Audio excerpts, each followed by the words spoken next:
တို့အားလုံးလည်းဒီနေ့ကကျွန်တော်တငယ်ချင်းနေရဒီနေ့မဟုတ်ပါဘူးဟိုတရက်7 ရက်နေ့တော့ပေါ့နော်ကျွန်တော်တငယ်ချင်းနဲ့ဒါကရင်တိုင်းပြီးရင်ပန်းချံသွားတာပေါ့နော်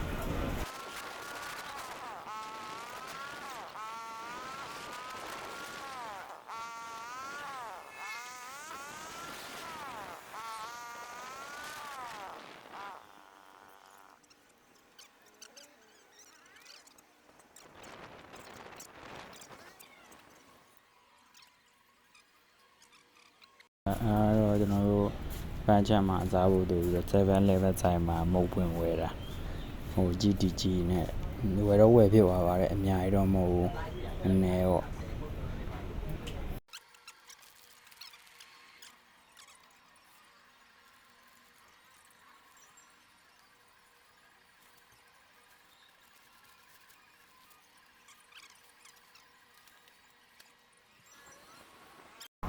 တော့ကျွန်တော်တို့ဝယ်ပြီးသွားပြီပေါ့ဝယ်ပြီးသွားတော့ပန်းချံမှာပြန်သွားပါပြီ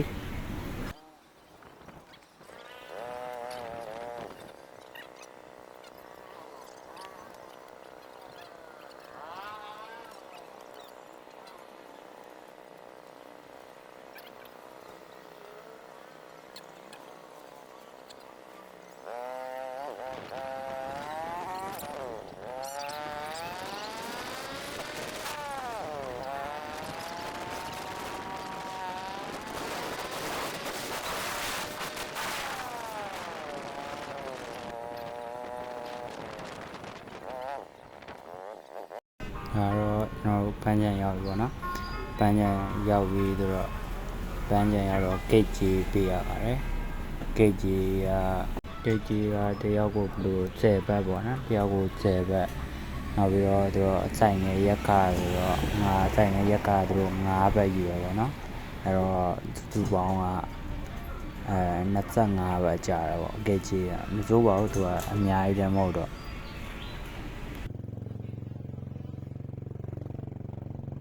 ဒါတော့ကျွန်တော်တို့ဝင်ခွင့်လက်မှတ်ရတာပြီပေါ့နော်ပြက်ပိုင်းလေးရတာပြီပေါ့ကျွန်တော်တကယ်ချင်းကျွန်တော်နဲ့သွားပြီပေါ့နော်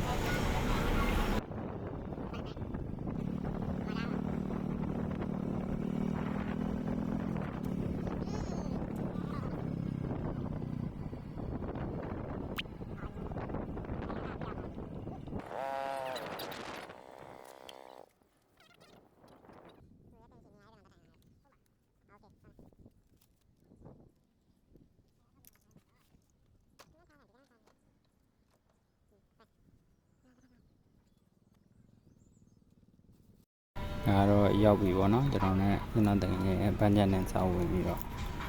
ပန်းချံစားဝင်ဆိုတော့ကျွန်တော်တို့မုတ်စားဖို့အတွက်နေရာလိုက်ရှာပါတယ်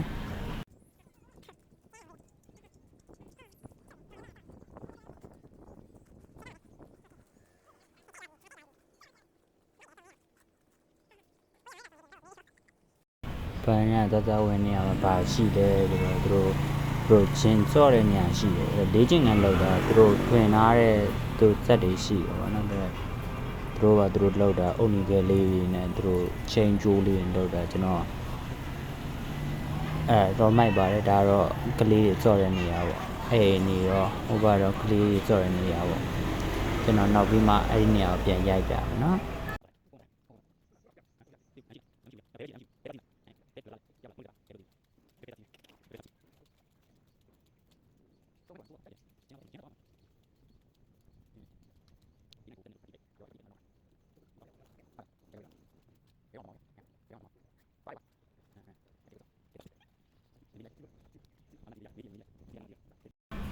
တော့ကျွန်တော်တို့ဘဲကြီးရဲ့နေရာဘဲကြီးရဲ့ဘဲအများကြီးပဲဟိုကအတက်ကအင်းကြီးတွေတော့ကျွန်တော်တက်ငယ်ကျွန်တော်ရောက်တော့တယောက်ဘလောက်လဲပေါ့နော်ကျွန်တော်ရောက်တဲ့ချိန်သူကတိတ်မရှိသေးဘူးသူကနည်းနည်းပဲရှိသေးတယ်ဒီမှာကြီးနေကြတယ်ပေါ့နော်ဟိုကတော့အဲ့ဒါတက်ဒီဘဲတွေပေါ့ငန်းလားဘဲလားဘယ်လိုခေါ်ရမလဲအဲ့ဒါဟိုဘယ်လိုပြောမလဲပတ်စံကောက်ပြီးတဲ့အန်ဒီပေါ့နော်ဒါတော့ကျွန်တော်တငယ်ချင်းတမ်းမေးတယ်တယောက်ဘယ်လောက်လဲတယောက်60တယောက်2ယောက်ကျွန်တော်2ယောက်လာဆိုတော့ 120ပေါ့နော်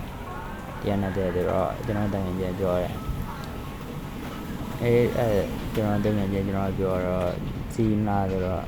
သူလည်းပြောပါစီးရနောက်မှစီးမယ်အဲ့မုတ်သွားစားကြတယ်ပေါ့နော်ကျွန်တော်2ယောက်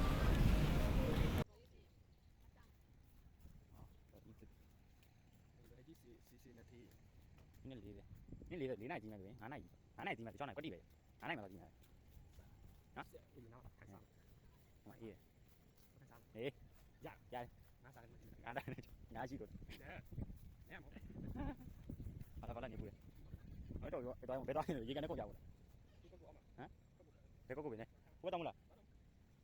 ဘာလဲရဒါတော့သူတို့ဘယ်စီငန်းကြီးနေကြရောနော်ချူထ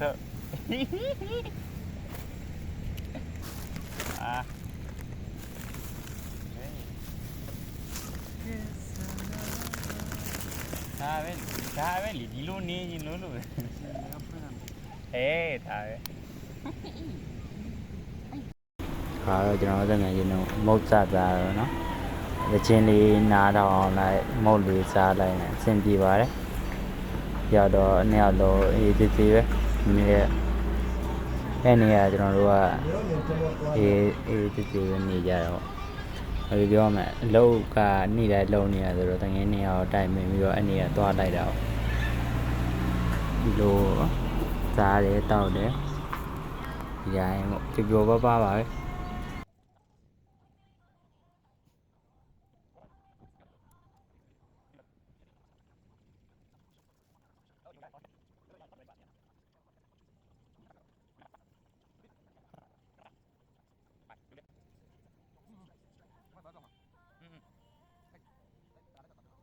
ဘာမှမလုပ်တော့ဘူးနေကြမှာမသိရတော့ပဲ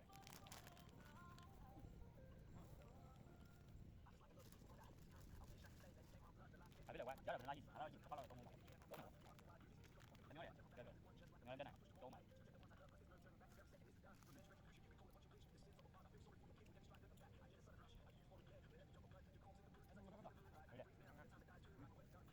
တော့ကျင်လား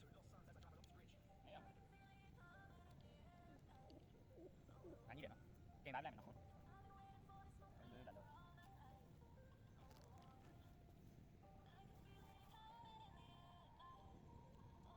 ဘယ်နဲ့ကြိတ်တယ်ကွာလမ်းကြောင်းကျွန်တော်ကြာနော်လာပါကြည့်ကြော်ရနော်နောက်ကြည့်ပတ်တော့ငါရတော့ထိုင်သူတို့ချောင်းရဲ့ပုံပေါ်မှာထားရတဲ့အားလေးပေါ့ဘာလို့စောက်ထားတဲ့အစောက်ဦးတခုဟိုမှာကြည်ငါးတွေပလုံကြည့်ရောနဲတာမဟုတ်အဲ့ဒါဘာဖြစ်တာလဲတော့မသိသူတို့နောက်ကငါးလိုက်လို့ပြေးတာဒါဘယ်လိုလဲတော့မသိဘူးပြုတ်နေရောတဲရတဲ့ကျွန်တော်ကြည့်တော့ကျွန်တော်တတ်တွေ့လမ်းမှလမ်းမှာဘာဖြစ်တာလဲပေါ့ကြည့်ပါဦးနဲတာမဟုတ်ငါးရဲ့တစ်တေးလေးနောက်မှငါးကြီးတော့ရှိသေးတယ်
ဒါတော့ကျွန်တော်တို့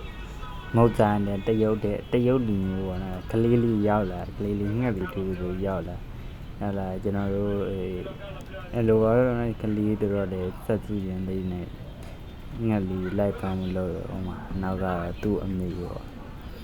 ကျွန်တော်တကယ်ကြီးမုတ်သားတဲ့ကလေးကိုအဲ့လိုပါပြပြီးတော့နောက်ကလေးငါခိုးစားကြည့်တယ်ကလေးရဲ့တော်တော်ဆက်ကြည့်တော့ဟိုကြီးတီကြီးပေါ့အမှန်တကယ်ကျွန်တော်တို့တက်မှာကျွန်တော်တို့ခိုးဖမ်းပြီးဖို့လုပ်သေးတယ်ကလေးလေးကိုကန်ခိုးဖမ်းပြီးတော့ကန်လို့ရတယ်ပြောကလေးတော့လည်းဒီလိုပဲပေါ့နော်ဆက်ကြည့်ခြင်းလေးပြီးတော့ငယ်လေးပဲရှိသေးတယ်ဒါအဲ့ဒါတရုတ်လူမျိုးတွေတော့ဟိုကြီးတီကြီးပေါ့ကလေးတွေတော့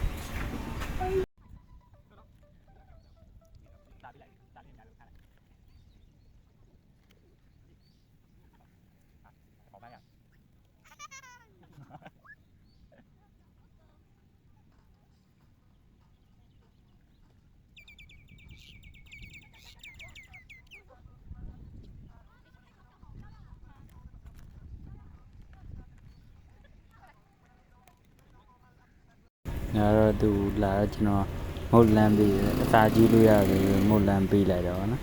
ယူပါရဲကလေးတော့သူအမပြောပါတယ်ဆိုဟောကျေးဇူးပါရောပြောပါနဲ့အဲ့လိုကလေးလေးချစ်ပြရလေးပါခိုးသားကြီးကျွန်တော်ပါတာမုတ်စားနေတယ်နဲ့ဆိုတော့သူကရောက်လာတာတော့လေဒီလိုပဲပေါ့နော်ကလေးတော့စက်စုတော့ခိုးစားတွတ်ကြည့်တော့နောက်တစ်ခုဒါနောက်တငယ်ချင်းဓာတ်ပေးတာသူ့မှန်တယ်ပြောတယ်ကျေးဇူးပါလိုပါပဲဘယ်တော့ကြော်ရပါတယ်ဒီလိုနိုင်ငံသားတွေနိုင်ငံသားတွေအများကြီးနဲ့တွေ့ရတယ်ဆိုတော့ကြော်ရပါတယ်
ဒါတော့မုတ်ချလို့ပြီးသွားပြီပေါ့နော်မုတ်ချလို့ပြီးပြီဆိုတော့ကျွန်တော်တကယ်ကြောင့်စီစဉ်လာတဲ့အတိုင်း ငန်းလားဘဲလားဘယ်လိုကောင်းလဲသွားကြည့်ရပေါ့နော်သွားကြည့်ရဆိုတော့ဟိုအဲ့ဒီခဏတော့တွေ့တယ်တရုတ်လူမျိုးလေးတွေသွားကြည့်ရတယ်ဒါလေးညာလေးပေါ့နော်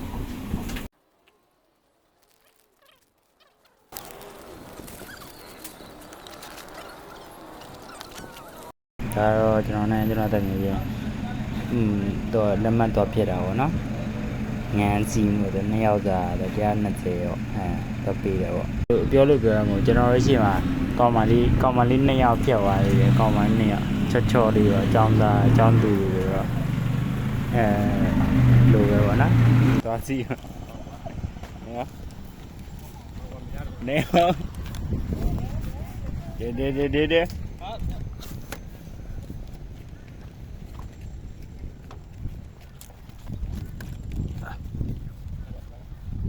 ဒါတော့အတက်ကဝစ်တာပေါ့နော်အတက်ကဝစ်တော့ဝစ်ရတယ်ကျွန်တော်တန်ငယ်ချင်းရေကူးတက်တယ်ကျွန်တော်ကရေမကူးတက်ဘူးဒါတော့လက်မှတ်လာပေးတာပေါ့နော်လက်မှတ်သူတို့ပြတ်တာလက်မှတ်အင်ကြီးကလုတ်တက်တယ်ကျွန်တော်ကရေလည်းမကူးတက်ဘူးနောက်တော့အခုအဲ့ဒီငန်းကြည့်တာလားငန်းတာပဲကြည့်တာပထမဆုံးပေါ့နော်ဒါတော့အင်ကြီးဘယ်လိုပြီးပါပြီระวังของหล่นของร่วงนะจ๊ะน้ำลึกนะโทรศัพท์นะระวังให้ดี30 เมตรนะจ๊ะน้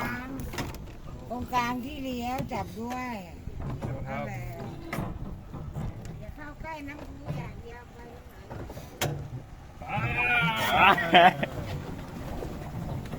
đó vậy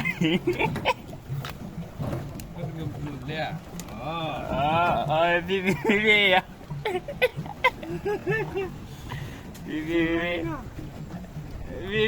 à bi đi quá đi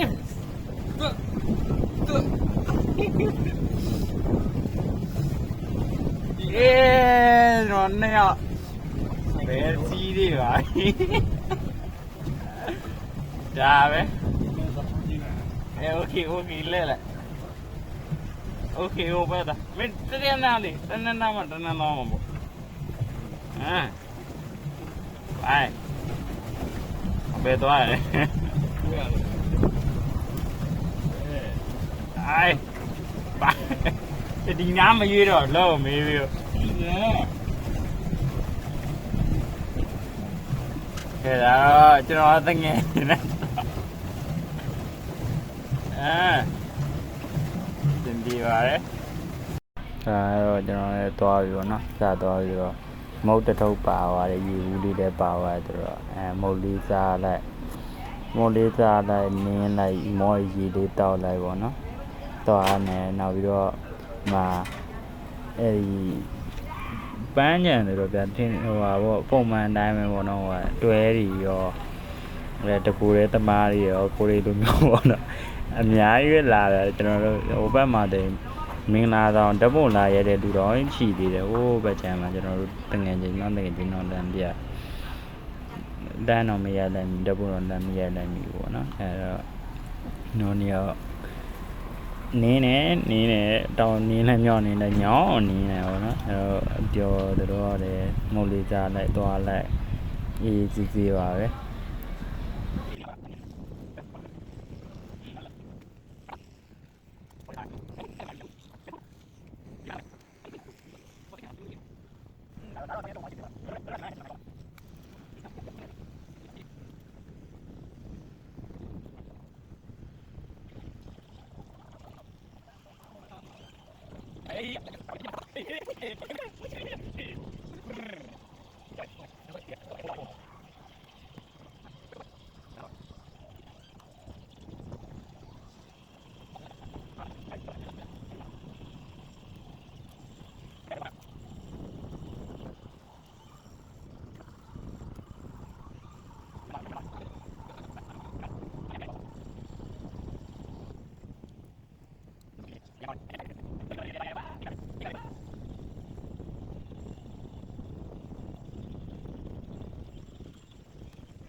တ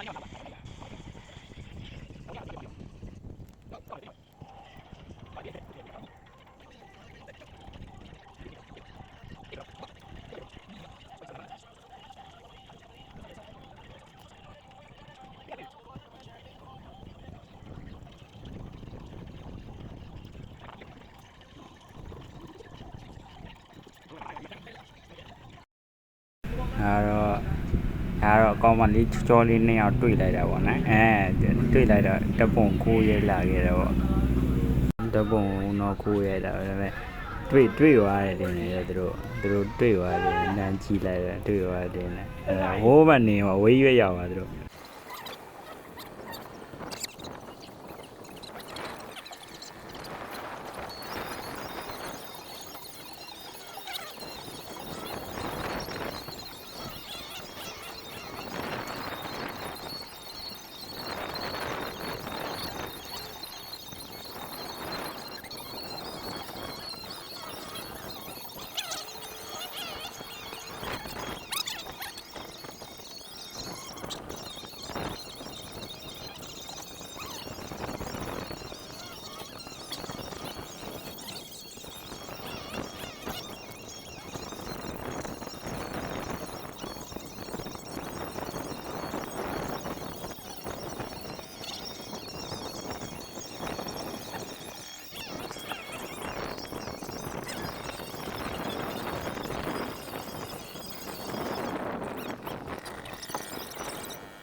တော့ကျွန်တော်တို့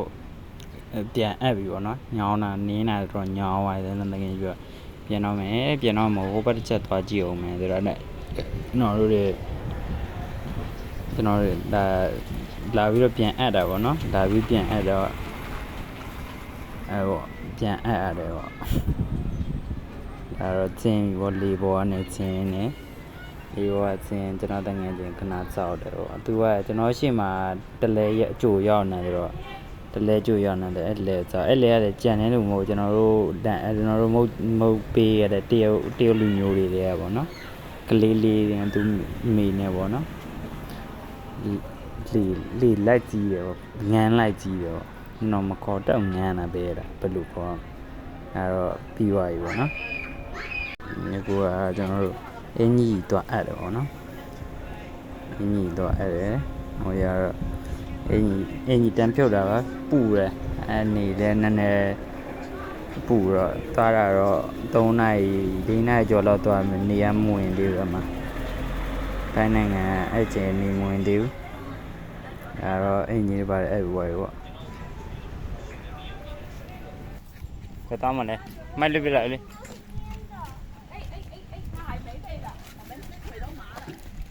不行，我这个脚麻了，我刚刚一直踩来踩去踩，那个是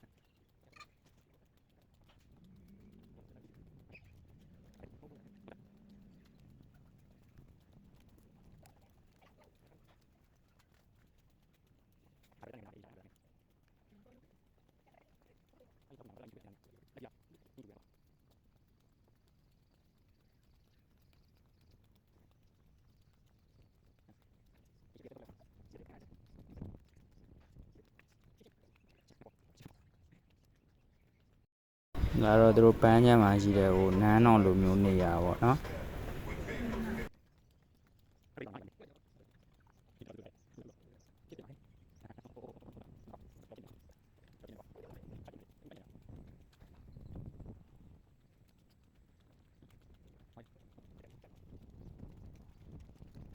ဒါတော့ကျွန်တော်တင်ရင်းနေတော့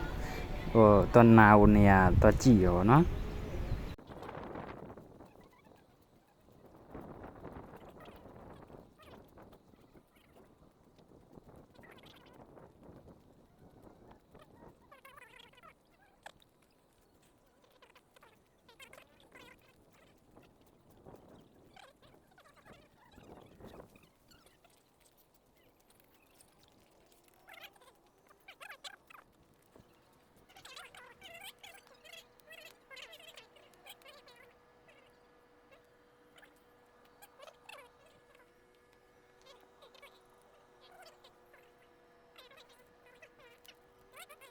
ဒီမှာပန်းညာတော်တော်သူတို့တုတ်တာတော်တော်လေးသတ်မှတ်ကြတယ်ဘာဖြစ်လို့ဒီမှာသူတို့ကြီးပွားအမြင်တော်ရှိတယ်ပြောမှာဒီမှာသူတို့ပန်းညာမှာသူတို့အချွေ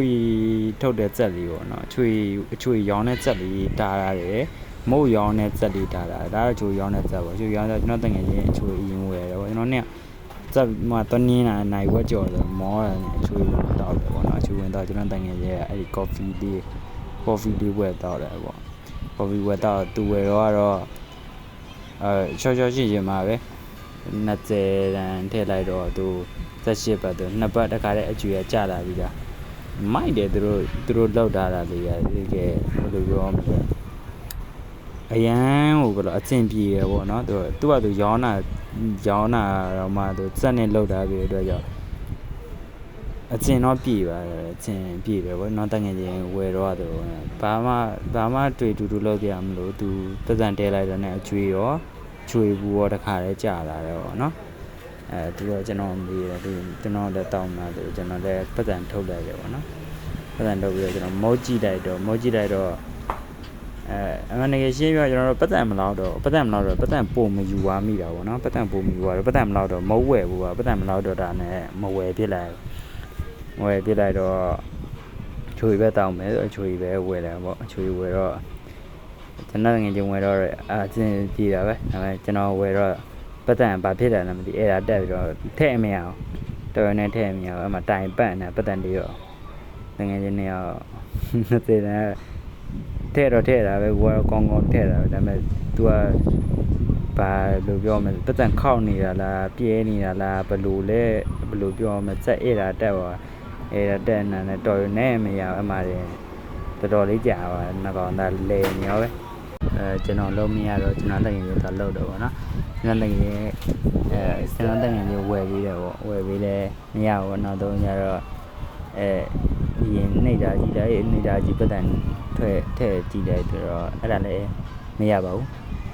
မရတော့မရတော့တော့အစားနောက်ပြီးတော့မဝယ်တော့မယူတော့လောက်တာနောက်ပြီးတော့မှ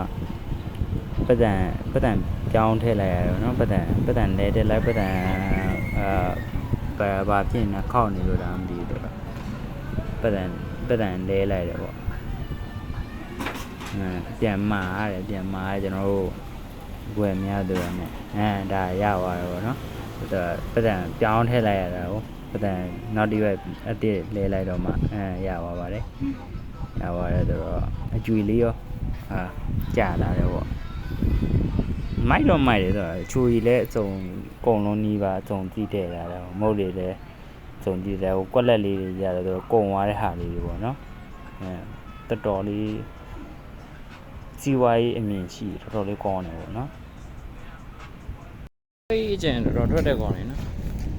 ဘယ်အပေါက်ဝင်ရအောင်လဲဆိုဒီကောင်နေလောက်တာလား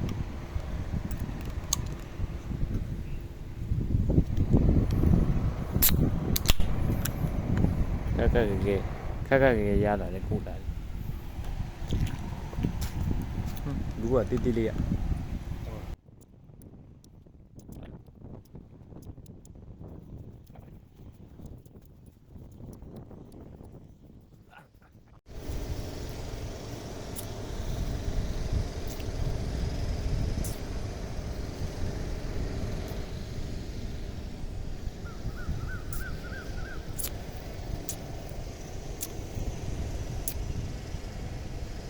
ကျွန်တော်တက်ငယ်ရတော့အချွေတိုင်တော့နေမှာနော်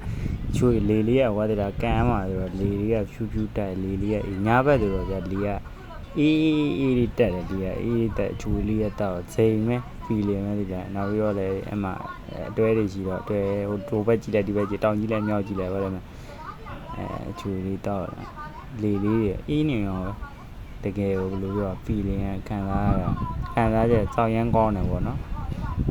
အရင်လေးမိုက်ပါတယ်သူတို့လောက်ထားတာလေးတွေကလုံးဝဘယ်လိုပြောမလဲဟိုပန်းချံအနည်းရတာအပြည့်ကိုရတယ်ပေါ့နော်ရသေးတယ်ပေါ့ပန်းချံမှာအကျယ်ရွေးသူတို့ပန်းချံကိုတော်ရုံတယ်မဟုတ်မှဆိုကျွန်တော်ကားတွေပါထားတာပြီးရကားတွေပါသူတို့ထားပြီးတယ်ပေါ့နော်သူတို့ပတ်ကြည့်လို့ရအောင်ဆိုပြီးတော့ဒါကျွန်တော်တို့ကတော့ပတ်တံမလောက်ရတာနဲ့ကာမကြည့်ပြတော့ဒီတိုင်းပဲနေလိုက်ရောနော်ဒီလိုလေးဗញ្ញနဲ့မှာလဲကြည့်တယ်ညောင်းလာတယ်သူကမနေနိုင်တော့လဲကြည့်တော့မိုက်ပါလေဖီလင်လေးအရန်ကောင်းတယ်ပေါ့နော်တောင်ကြည့်တယ်ညောကြည့်တယ်ဒီမှာအများကြီးပဲလူတွေအများကြီးပဲရောက်တယ်ဒီမှာဖန်းချန်နေတော့သူတို့နေဖို့တိုင်မို့လေးကအရန်ကိုကောင်းပါတယ်မိုက်ပါတယ်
တော့အခန်းပြန်ပြီးနားမရအောင်နားမရအောင်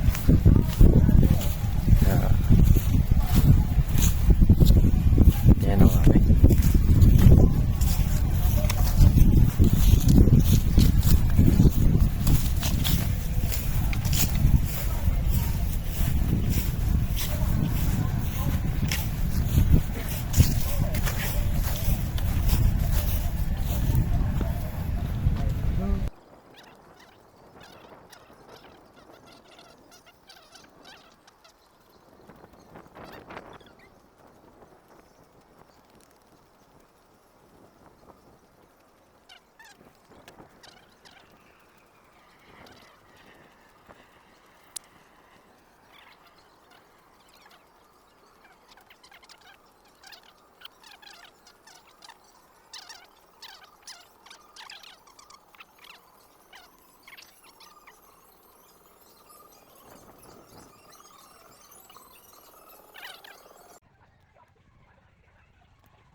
ဒါတော့လူကြီးတွေလေ့ကျင့်ငန်းလုပ်နေကြတာပေါ့နော်တက်ကြီးရောတွေဒါတော့ပေါ်ကစင်ပေါ်ကတော့နီးပြပါဆိုတော့တချင်းလေးဖွင့်တာတော့လိုက်ကရလိုက်ကနာဆိုတော့ကျမ်းမကြီးတော့အရန်ကောင်းနေပြဒီမှာလူကြီးတွေတွေ့ဆိုတော့လေမဟုတ်လားအများကြီးပဲဟိုဘက်ကျမ်းမအောင်ဒီဘက်ကျမ်းမအောင်သူတို့ကနေရတာနော်ဒါကတော့ပေါ်ကတော့နီးပြပေါ့ကပြနီးပြပေါ့နော်အရန်ကောင်းပါတယ်ဆိုတော့လူကြီးတွေအတွက်တီးတန့်လို့တော့ကျမ်းမကြီးရှူတော့ရန်တောက်ကိုပြစ်တယ်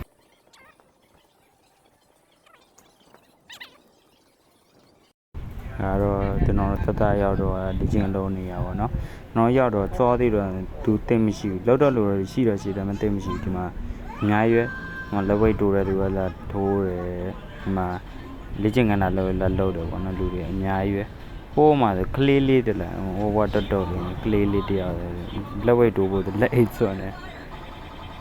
လူကြီးတွေအများကြီးပဲဒီမှာအသက်50 40လောက်ရှိတဲ့သူတွေရောကလေးငယ်လေးတွေရောလူလက်ပိုင်းတွေရောနေချင်းကလာလောက်ကြတယ်ပေါ့နော်ပန်းချံအရသာကိုပေါ့လင့်နေရောပေါ့ဟိုမှာလက်ဝဲထိုးနေလူတွေရောဒါတော့ဒီမားတဲ့လူဟိုးမှာတွေ့တာအများကြီးပဲအသက်က30လောက်ရှိကြမှာတင်တာပဲကျွန်တော်ထင်တာဒါပေမဲ့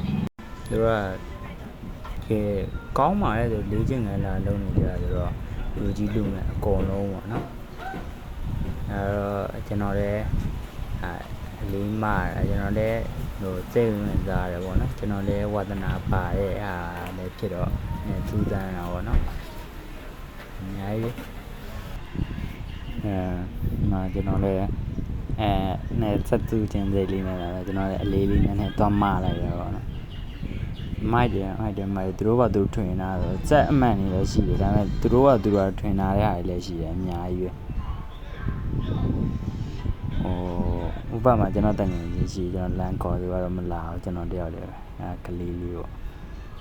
ဟိုတွေ့လားဝိတ်ချနေတာဟိုကြည်ရတူအများကြီးပဲဆိုတာအများကြီးပဲမှန်မှချတာလေးတာဘယ်လောက်တော့အဲ့ဒါဆိုသူတို့ကထွင်ထားတဲ့အားတွေပေါ့ကလေးလာစော်တာပေါ့နော်ဒါတော့ကလေးစော်နာပေါ့နော်ကလေးစော်နာလေးစော်လေဟိုးပါမလားဦးလေးတယောက်အသက်30လောက်ရှိပြီတင်တယ်လေးမကျွန်တော်တော့အဲ့လောက်မနိုင်ဘူးတော်တန်တယ်ပေါ့နော်ဒီကလူကြီးလူငယ်တွေတော်တော်လေးဒီချင်းကတော်တော်လေးလောက်ကြတယ်ပါတယ်အဲ့တော့မိုးချုံနေပြီဆိုတော့ကျွန်တော်တို့လည်းပြန်ပြီပေါ့နော်ဒီမှာရောက်တာလည်းတော်တော်ကြာနေပြီဆိုတော့ကမ်းပြန်ပြီးတော့နားတော့ပေါ့နော်အဲ့တော့လေးချင်းကလာလောက်တဲ့လူတွေပေါ့နော်ကျွန်တော်တို့လည်းပြန်တော့မှလည်းဆိုတော့ဒါနောက်ဆုံးကြည့်ရတော့နည်းတာမို့လူတွေအများကြီးပဲ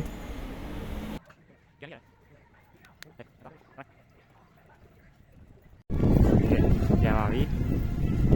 ရမိုက်ပါတယ်လူကြီးဒီချင်းကလောက်တယ်တာလည်းပေါက်ပါတယ်ကိုယ်တော့တန်လေးတဲ့သူတို့ကကြောက်တရားကြီး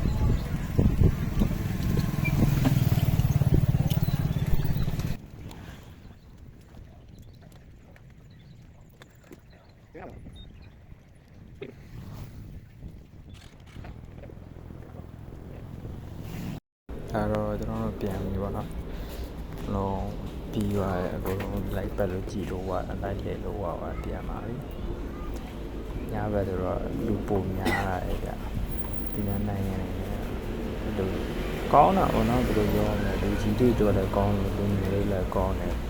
ဘယ်လိုပြောမလဲဟိုလိုဖုံးထိုင်တုံးနေရတဲ့ဆိုင်တော့အများကြီးဆင်ပြေတာပေါ့နော်အများကြီးဆင်ပြေတယ်အများကြီးပဲဘယ်လိုပြောမလဲတိုးတက်တယ်ဆိုတာအမျိုးပေါ့ကောင်းတယ်အရင်ကောင်းပါတယ်သူတို့မြန်နိုင်ငံတွေက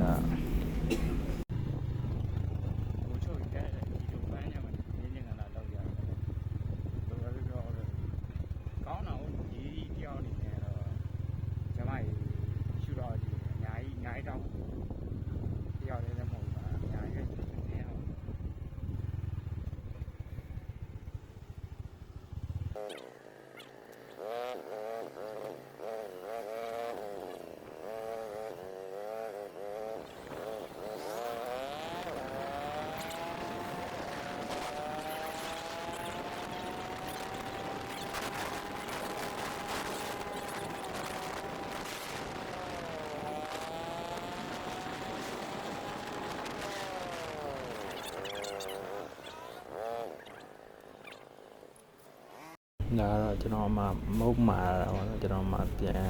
မဝယ်လာခဲ့ပါဆိုကျွန်တော်မုတ်ဝင်ဝယ်တာပေါ့7-11ဆိုင်မှာဒါပြန်တော့မုတ်ဆိုင်ကိုနောက်တစ်ခေါက်ဝင်ပါတယ်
ကျွန်တော်တို့ဘန်းမှာဒုက္ခရောက်ခဲ့တာလေဘာနောက်ကဆိုင်တွေ့တယ်မသိဘူး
ခင်ဗျာ